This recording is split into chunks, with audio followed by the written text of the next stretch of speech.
Puji Tuhan, sahabat kebenaran di mana saja berada, kita berjumpa kembali dalam program kesayangan kita, Belilah Kebenaran dan Jangan Menjualnya. Tanggal 21 Juni 2020, kita telah memasuki episode ke-47. Dengan tema kita pada hari ini atau topik kita pada hari ini adalah mengapa tidak ada nubuatan tentang negara Amerika di Alkitab? Wah, ini sangat spesial ya, Pak. Betul. Ya, tapi sedikit Pak, saya mau tanya, tidak ada hubungan dengan kampanye Pak ya? Enggak, Pilpres. Oke, baik.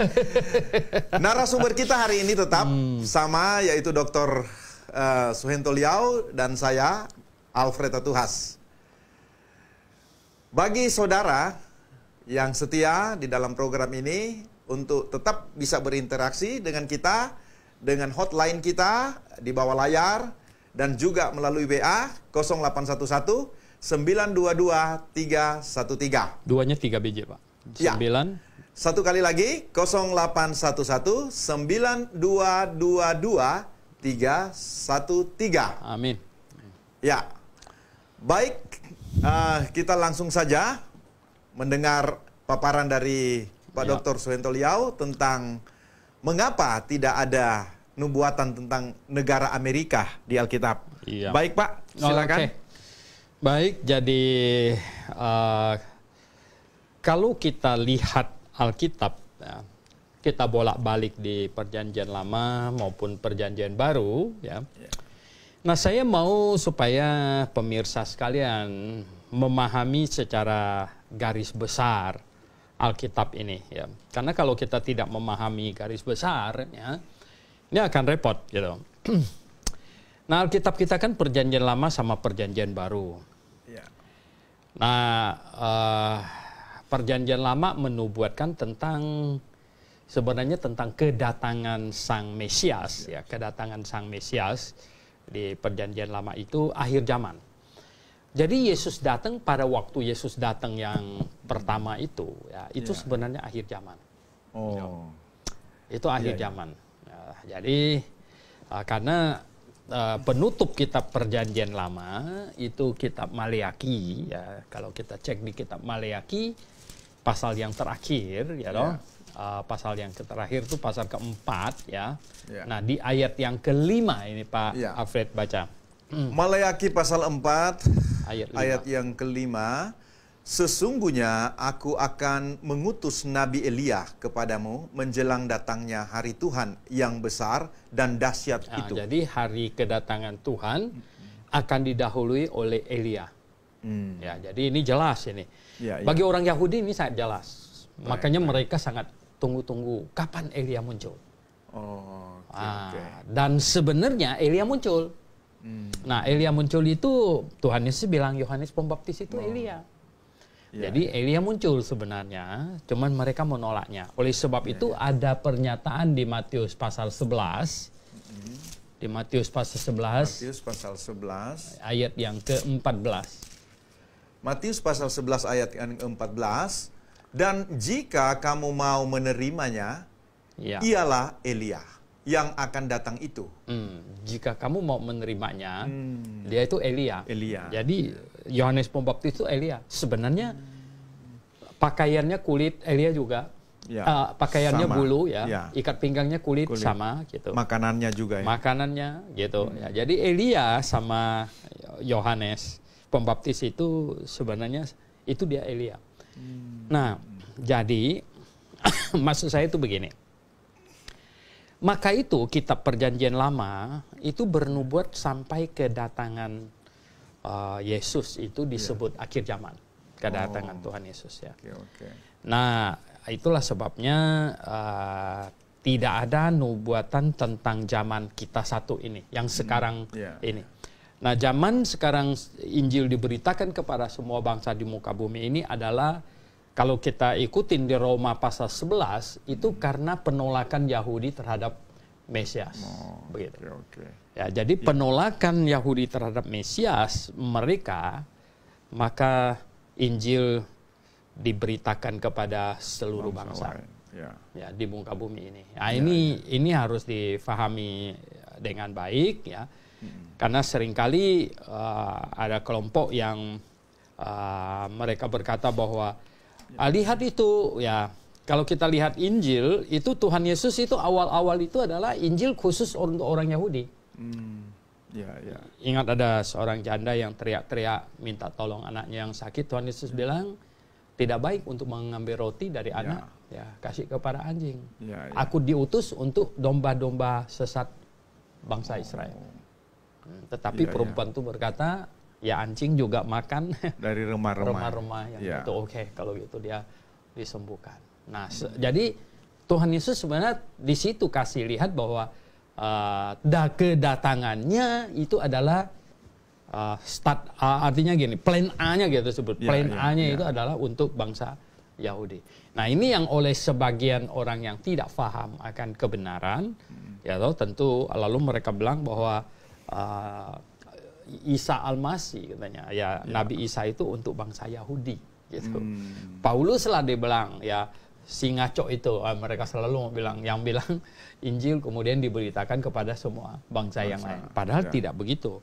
Jadi plan A-nya memang demikian ya. Plan A-nya adalah mengenai kedatangan Yesus itu untuk bangsa Yahudi. Tetapi karena bangsa Yahudi menolak, maka plan B-nya adalah Injil diberitakan kepada semua bangsa. Nah, kemudian Injil diberitakan kepada semua bangsa inilah, ya toh. Kalau kita lihat, ya, sampai kapan? Kalau menurut Alkitab, ada sampai kedatangan Yesus yang kedua kali yang datang. Sebenarnya kedatangan Tuhan Yesus kedua kali nanti juga akan 2 tahap, yaitu kedatangan untuk menjemput orang-orang yang percaya kepadanya dan kemudian yang kedua kedatangan untuk bangsa Yahudi. Ya, kedatangan untuk menjemput orang-orang yang milik kepunyaannya. Ini yang disebut rapture, ya toh. Jadi orang yang kepunyaannya itu yang artinya segala bangsa yang terkumpul yang percaya kepadanya terangkat, gitu. Dan kemudian yang satunya kedatangan kepada bangsa Yahudi. Berarti maksud Bapak kedatangan yang pertama ini spesial non-Yahudi? Karena orang Yahudi juga bisa kalau yang percaya. Oke. Karena masih Tuhan berurusan untuk kedatangan kedua itu untuk spesial orang Yahudi. Percaya. Orang Yahudi. Oh, yang kedua kali nanti. Yang kedua kalinya. Betul. Sementara tahap dua. Kedua kali tahap 2. Tahap 2. Kedua kali yang tahap 2. Jadi supaya mungkin teman-teman di sana tidak salah tangkap, berarti yang tahap pertama ini termasuk orang Yahudi juga. Yang percaya, percaya. Ini untuk semua orang yang lahir baru. Ini terangkat gitu. Nah, ini yang kita lihat, ini yang disebut kedatangan sebagai pencuri. Rapture. Sedangkan nanti yang untuk orang Yahudi, itulah yang dikatakan di dalam Zakaria, ya katanya kakinya akan berjejak di bukit Zaitun, ya toh. Itu dia. Zakaria 14 ya. Zakaria pasal 14. Ya betul. Zakaria 14 ayat yang keempat, ya toh. Pada waktu itu kakinya akan berjejak di Bukit Zaitun yang terletak di depan Yerusalem di sebelah timur. Itu dia. Jadi itu, kalau kita lihat ya, kalau begitu itu sama dengan di Wahyu pasal 16. Coba di Wahyu pasal 16 dulu. Coba baca dari ayat 12 Pak sampai 16. Baik, Wahyu pasal 16 ayat 12 sampai 16.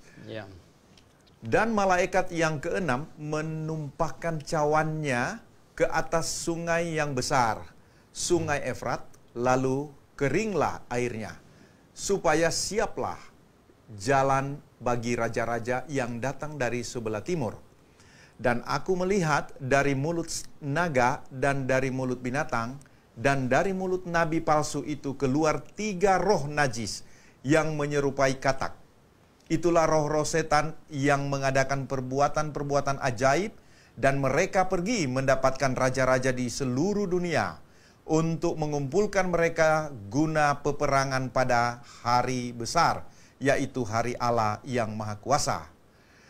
Lihatlah, aku datang seperti pencuri.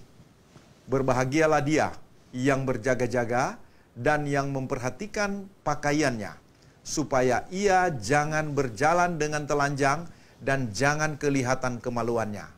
Lalu ia mengumpulkan mereka di tempat yang dalam bahasa Ibrani disebut Harmagedon. Iya. Nah, ayat yang ke-14 katanya, roh-roh setan yang mengadakan perbuatan-perbuatan ajaib itu, bikin banyak mujizat ini. Benar, ya. Itu pergi mendapatkan raja-raja seluruh dunia. Zaman dulu kan pakai istilah raja. Iya. Ini pemimpin negara. Oh, ini berarti presiden ini. Oh ya. Dari semua negara, di seluruh dunia nih. Seluruh dunia. Ini pakai PBB nih kan. Untuk mengumpulkan mereka guna peperangan pada hari besar, yaitu pada hari Allah yang Maha. Jadi ini peperangan terakhir, peperangan paling dahsyat. Nah, inilah disebut dikumpulkan dan kemudian mereka mungkin akan kirim pasukan ke lokasi yang disebut dengan Harmagedon. Itu Magido. Har itu gunung. Magido gitu. Jadi begitu. Nah, ini supaya bisa paham dengan baik juga adalah bahwa kita mesti tahu kitab Wahyu ini mulai dari pasal 4 itu terjadi rapture sampai pasal 16 ini. Jadi rapture pasal 4 berarti yang kedatangan untuk tahap kedua. Tahap pertama itu pasal 4 ini. Sudah. Sahabat kebenaran di mana saja berada, kita kembali pada topik kita. Mengapa tidak ada nubuatan tentang negara Amerika di Alkitab? Sebelum Bapak lanjutkan, ini gimana Pak dengan hubungan ini, judulnya ini? Ya makanya tadi kan saya mau ajak pemirsa sekalian untuk memahami dulu bahwa ini timeline-nya kan, Berarti sekarang ini kita ini kan berarti menjelang yang Wahyu pasal 4, pengangkatan, berarti harus terjadi pengangkatan dulu, kemudian baru ada perang Harmagedon, 7 tahun kemudian baru akan terjadi perang Harmagedon. Ini dia. Jadi sekarang kita lihat loh, di perang Harmagedon itu ini ada ditulis di situ tuh, lihat Pak Alfred di ayat yang ke-12 itu. Bersiap-siaplah raja-raja, katanya apa nih?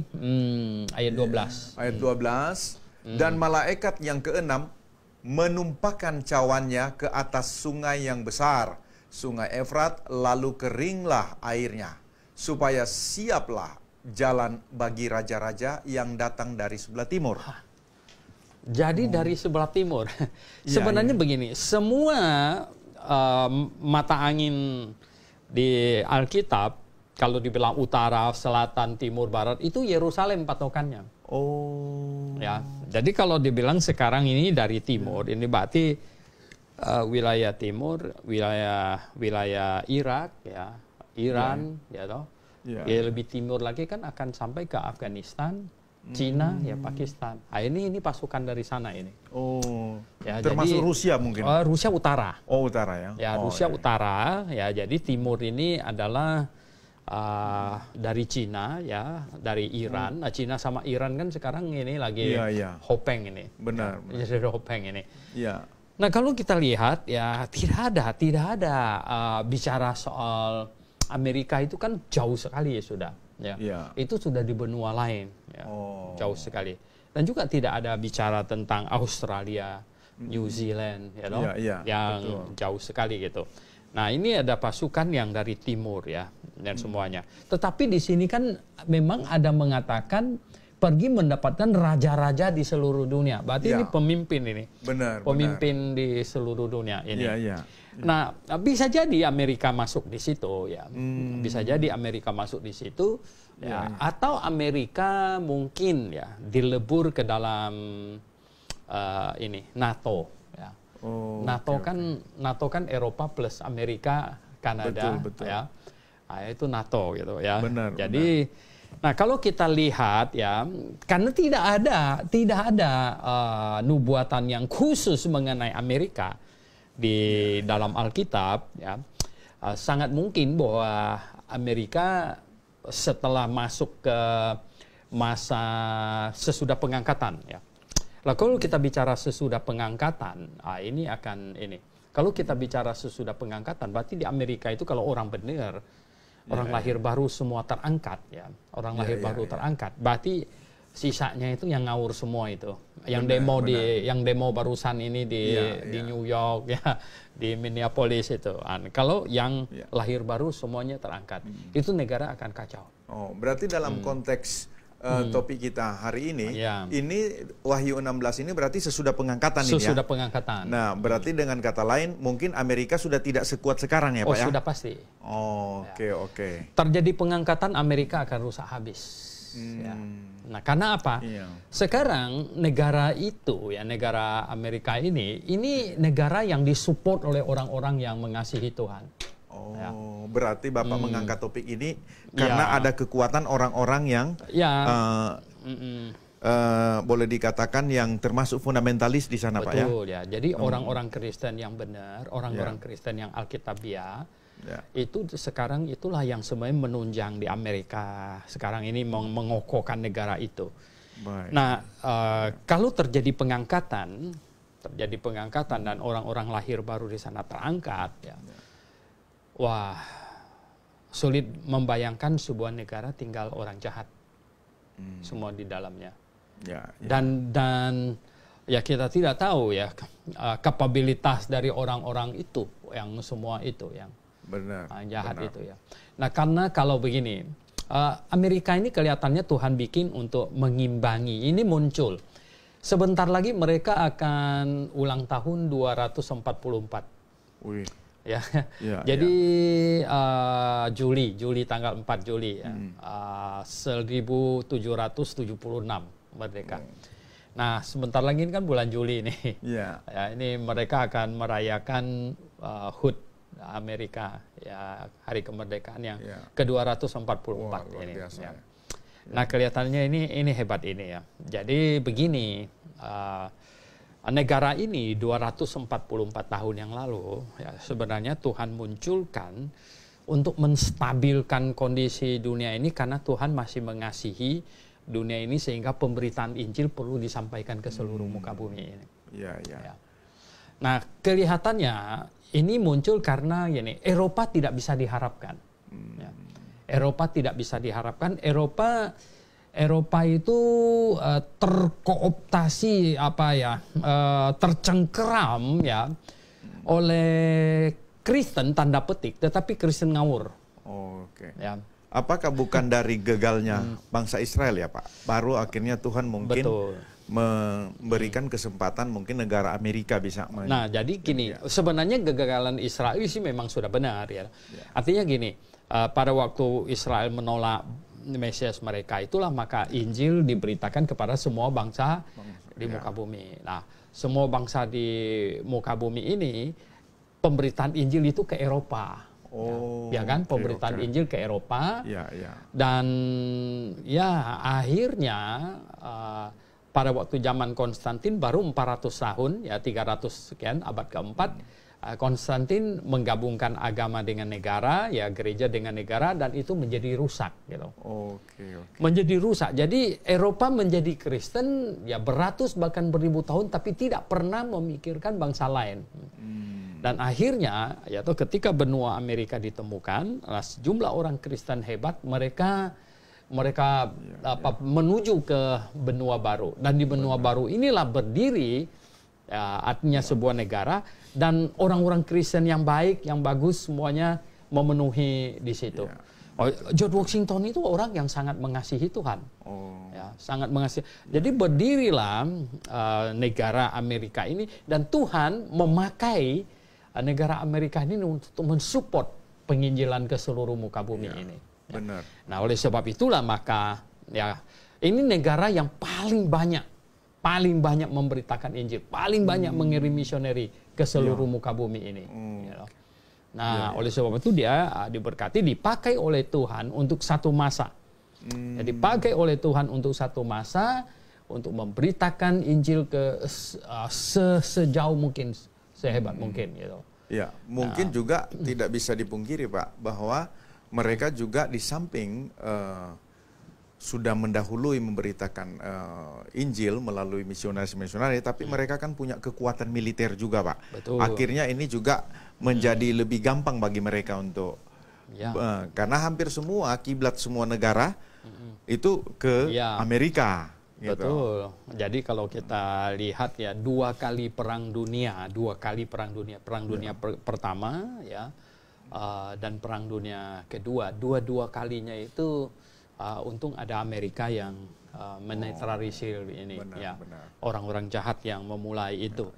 Dan khususnya apa yang paling dekat itu kan perang dunia kedua ya. Ketika perang dunia kedua terjadi ya, itu kan di Eropa oleh Hitler, kemudian di Asia oleh Jepang. Ini akhirnya ya untung Tuhan ini menguatkan satu negara yang sangat kuat ini ya. Kalau tidak hari ini kita menyembah matahari. Benar, sedikit Pak, saya mau tanya Pak, ini gimana hubungan Amerika dengan Israel? Karena di mata seluruh bangsa lain, ini Israel seakan-akan menjadi anak emas atau negara spesial bagi Amerika gitu Pak. Sebenarnya kalau kita lihat sejarah bagaimana Israel terbentuk dan yang lain, sebenarnya wilayah Israel yang sekarang itu Palestina itu sebelum Perang Dunia Kedua itu adalah jajahan Inggris. Ya, seperti Malaysia, India itu jajahan Inggris gitu. Nah, jadi selesai Perang Dunia Kedua, Amerika minta supaya semua dibiarkan merdeka. Dan waktu itu kan muncul kelompoknya ini ya, mereka yang Yahudi itu ya, sama kelompoknya Yasser Arafat ya, mereka itu yang Yahudi itu menyerukan Zionis. Zionis itu artinya kembali ke Israel. Jadi kembali ke Sion gitu. Zionis. Dan yang Arab itu di bawah Yasser Arafat semuanya jadi PLO, mereka ingin merebut wilayah itu gitu ya. Apalagi apalagi dalam hitungan boleh dikatakan bulan ya, ketika Trump menjadi presiden tidak lama dia mendeklarasikan bahwa ibu kota Israel adalah Yerusalem. Sebenarnya kan sudah lama. Cuman mereka tidak berani, Amerika di bawah presiden yang lain tidak berani pindahkan kedutaannya ke Yerusalem, masih tetap di Tel Aviv gitu.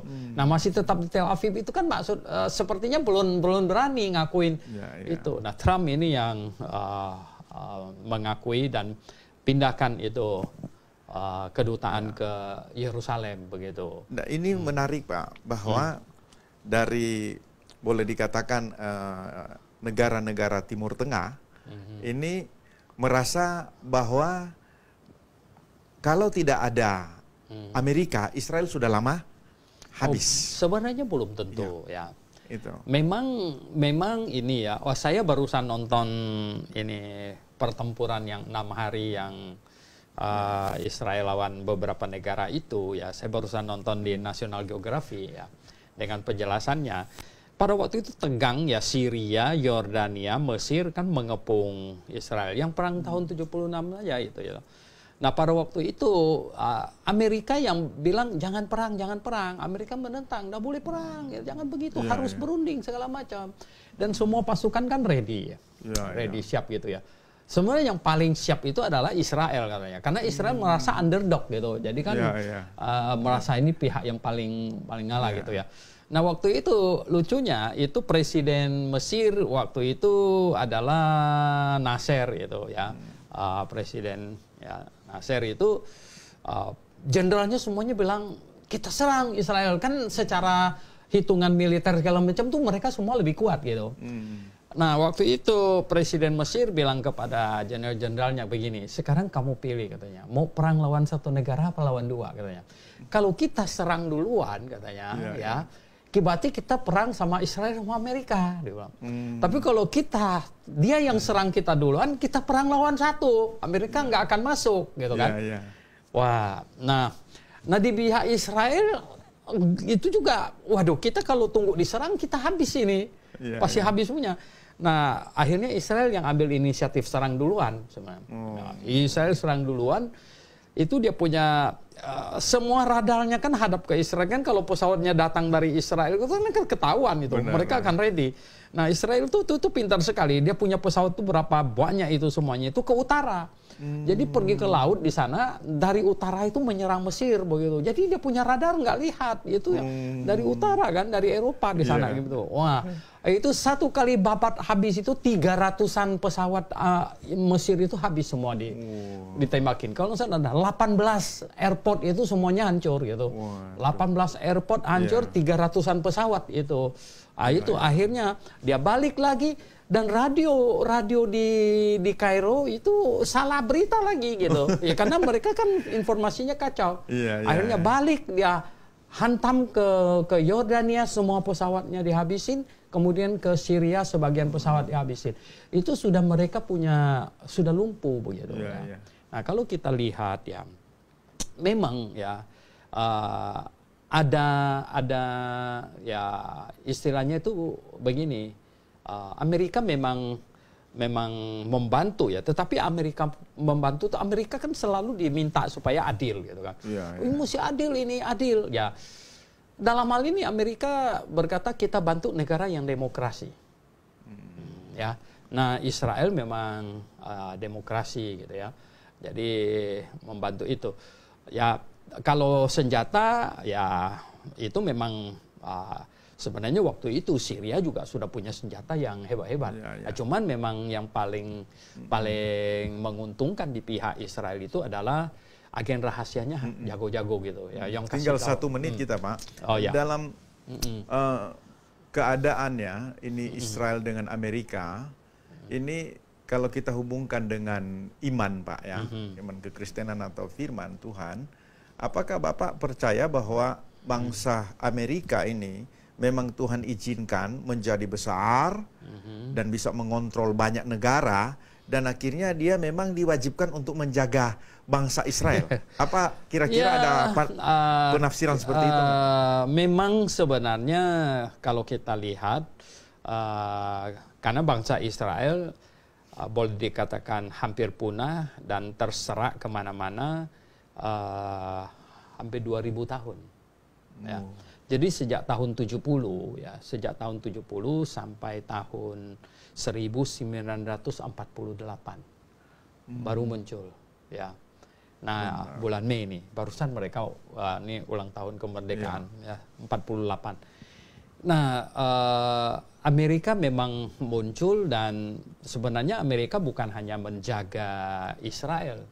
Ya, Tuhan munculkan dia untuk menjaga keamanan dunia ini, boleh dikatakan. Contohnya saya bilang begini ya, Saddam Hussein kan pernah hantam habis Kuwait. Ya, benar. Ya, Amerika bilang nggak boleh macam begitu ya. Makanya Saddam disikat gitu ya. Nah, itu perang gurun itu ya toh.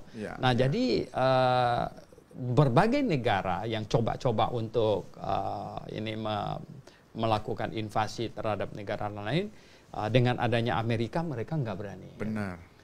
Nah, ini juga yang membuat banyak negara merasa aman ya, Singapura ya toh. Berpikir ya kita kecil ya, tetapi ya udahlah, kita hopeng kita yang jagoan ini kita berlindung di bawahnya aja. Nah, jadi dengan adanya Amerika yang menetralisir semuanya ini ya toh. Mengapa? Ya karena dia pemenang perang dunia kedua gitu loh ya. Wah, sebenarnya sih 5 negara yang lain, yang 4 negara sebenarnya Rusia yang itu ya, yang dari sebelah sana. Kalau Inggris belum berhasil ditaklukkan oleh Hitler, itu hanya 2, Rusia sama Inggris ya toh. Kalau Perancis ya itu sudah habis sebenarnya. Ya Perancis sudah habis gitu. Cina nggak bisa ya, Cina sudah habis sama Jepang sebenarnya begitu.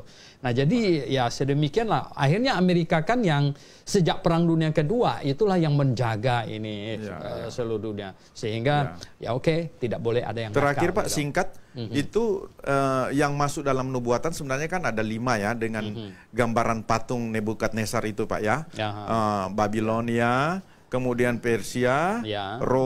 Yunani, Roma, ya. dan Eropa. Menurut tafsiran banyak bahwa jari-jari ini Eropa. Ya, besi karena dia besi. Ya, besi.